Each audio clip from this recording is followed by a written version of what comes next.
keeping this discussion at a pretty high level, and I'll ask my DME colleagues to jump in as necessary to fill in the gaps or answer any questions that you all might have. With respect to the research leases, DME and our friends at the Office of the Attorney General continue to negotiate with BOEM, the Bureau of Ocean Energy Management. Most of you probably know that we've applied for and received offers from BOEM on 2 research leases, and we are in the process of negotiating with them. It's my understanding that we will hopefully be sitting down with them either later on this week or next week to further that process along.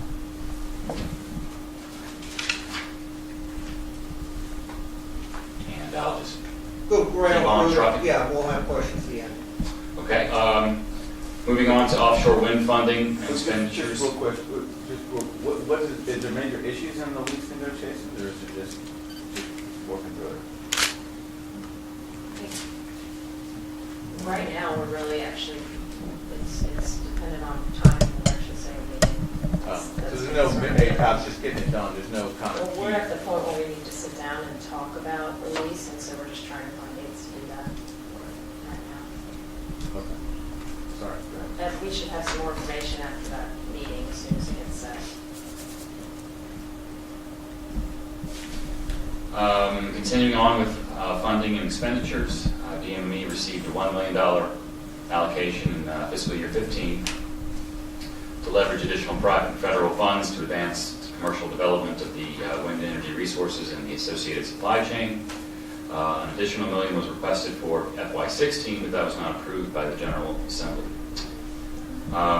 With respect to the $1 million in FY15, DME plans to issue an RFP next month for projects to leverage and invest the lion's share of those funds to accomplish the goals with respect to development and supply chain. A RFP for $860,000 was conducted early this year. 4 projects were awarded in the spring. One of these projects, $310,000 for deep ocean borings near the wind energy area, couldn't be completed by the end of the fiscal year on June 30 because it required BOEM approvals that could not be obtained quickly enough to bore within the wind energy area, and some weather interfered with those efforts as well. And DME has requested approval to carry forward that $310,000 for use in FY15, and it's my understanding that that request is still pending. The October RFP will seek proposals to assess the industry needs for manufacturing, operational logistics, etc., and for publicizing the asset strengths and other advantages that will differentiate Virginia as the best location for the offshore wind hub, as we've been talking about this morning. And also, DME and partners responded August 5th to 2 notices of funding availability issued by BOEM for research to accelerate the commercial development of the wind energy area. One of these notices is a partnership between DME and DEQ, where $109,000 was requested, and was also a proposal to invest about $127,000 of that $1 million general fund allocation for a collaborative fisheries planning project. And the deliverable from this project would be a report with maps and recommendations for design, DMPs, and a communication plan to maximize fishing opportunities in and around the wind energy area. BOEM identified this project as an important preemptive strategy because these sorts of issues have cropped up and delayed development in other states. And the other notice of availability was a partnership between DME and Food Growth, where $100,000 was requested from BOEM, and another $100,000 of the general fund invested, and a $44,400 private cost share from Food Growth to reprocess existing seismic reflection data collected in the Regional Ocean Survey that was jointly funded by DME and BOEM in 2013. Food Growth proposed this project in response to the DME RFP issued in the early spring. Turning our attention to an update on the wind research projects from 3 of those projects I mentioned earlier in the RFP. So, Yeah, go ahead. so there's no funding going to come for the ballot objectives, or I mean, so how does that all work? I mean, I think the only one that was, if you guys were there on, the only one that we couldn't accomplish in this last round, I think, was the one for the borings. Everything, all the rest of the fund, is that what you're talking about, the funds? yeah. that were So we got the borings for 310, That that's was gonna the carry one over? that You're had talking the past funding. past funding, I think it all worked except for the borings. Except for the form. And so they requested it to be extended. And then going forward for 15, there's another million. And what's the timing of that RFP? So Hopefully this, yes, shortly, I believe. and that'll be focused on what? Yeah, that's my question. What's the $1 Very million true, for Michael. 15? I'm sorry. My question was the RFP that you say will go out in October, what will that be focused on as far as funds available? Okay, last year, there were more proposals than there was money available. And so some of the selections were based upon cost effectiveness matches, those kinds of things, and had to do with characterization of the subsurface and the like. There were some proposals that matched to some of the bounded objectives, like the readiness work that Chuck had talked about, and marketing, evaluating Virginia's capability to support the industry, getting more into the boots on the ground type of work. Also, I think there was a proposal on the initiative to determine the market readiness for wind from a customer standpoint. Those weren't selected this past year.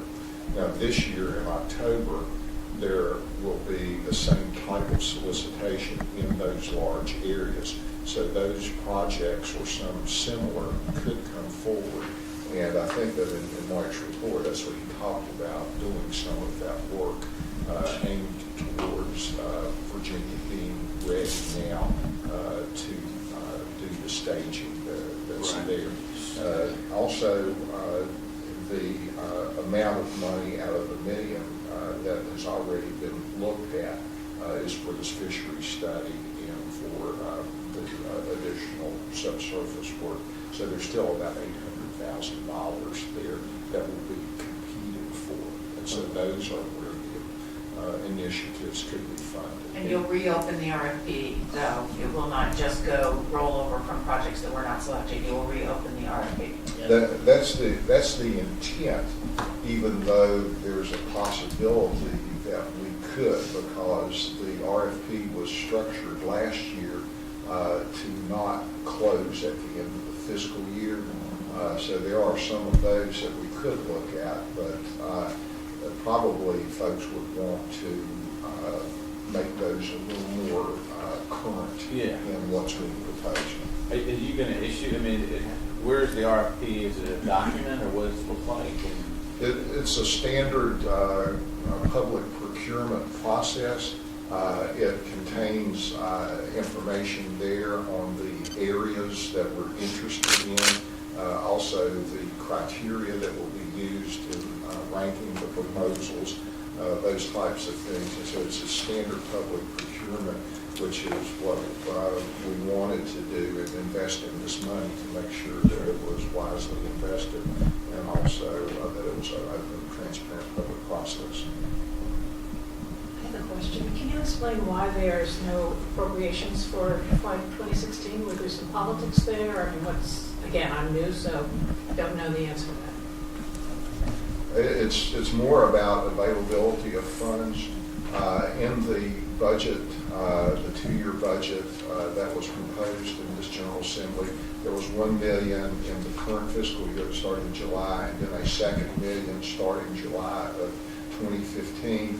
And to make the budget work, the current year was funded, and then the money for the second year will be something that will need to be discussed in the upcoming out-year negotiations.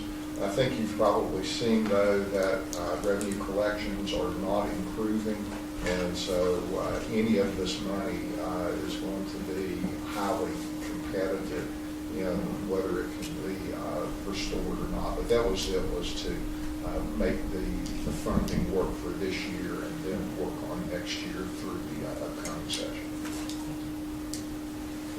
I would just say, I think, speaking for myself and maybe for the others too, we would encourage that this be a wide open process and that new projects be allowed to be submitted to you as well. And if there's a possibility for a survey to be done, I think we would still like to encourage that be done. And that's the survey of ratepayers' willingness to pay additional funds for renewables. Is there a sense from the board that they'd like to get more information on the request before it's sent out, or concurrently with it being sent out, or what? I don't want to. Sensing a little bit. Yeah, no, I just don't want to. I don't want to slow the process down. I just because I think we do enough of that already. It's really more just kind of understanding what's going on, right? And what the RFP is, maybe just send the categories out to the board so we can see what the areas are, and that would be helpful. That's just my thought. Well, I think that would be done, and so it is something that is advertised widely, and so there's no secretive process about it, and so making sure you're aware of it is what we should do. And Deborah, getting back here, the budget, it's a 2-year budget, but it basically gets opened up again in January, and we're all hoping that the fiscal situation improves from what it seems to be right now. We work, Val is sort of the lobbying arm for VALIC, since we certainly can't lobby. But perhaps at a later meeting that we have, I think we will have the new budget comes out the 18th of December, but perhaps at a later meeting we have in the fourth quarter of this calendar year, we could discuss items that, if funds were available, what we'd like to have the General Assembly consider.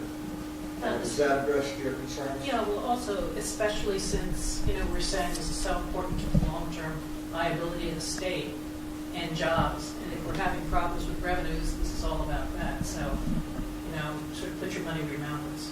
That's exactly right. We won't get a second chance at this. I mean, if Baltimore or Wilmington scoops us on this, we will not be the second site. We will just not be a site. So I agree with you wholeheartedly.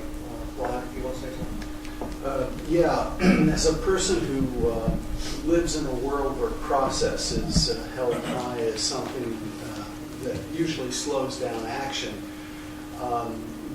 I view everything I've heard today, and especially what we heard from Val, as we're in an ultra-competitive situation here, and the fact that Virginia thinks of itself as the preordained site of all of this doesn't necessarily have to be. There are other places on the East Coast that think the same thing. We don't have time as an unlimited resource. And I understand process in government in terms of how you have to do things, but there are two things. One, is there any way that we can get the federal monies to be committed to us so that we can spend them over more than one fiscal year, so you don't have this problem of having to go back to them to kind of seek approval to spend the money that you run out of the fiscal year for? Is there some administrative fix to that problem? And secondly, as Deborah was saying, there's a huge economic argument to make the legislature that spending on this has multiple benefits in the state, domestically and regionally, in terms of every dollar spent. I'm sure you must have some kind of a multiplier metric to do that. This is going to be a tough year budget-wise, as I think everybody anticipates, and as a state agency working for one myself, we've already been required to propose 5% and 7% cuts in state funding.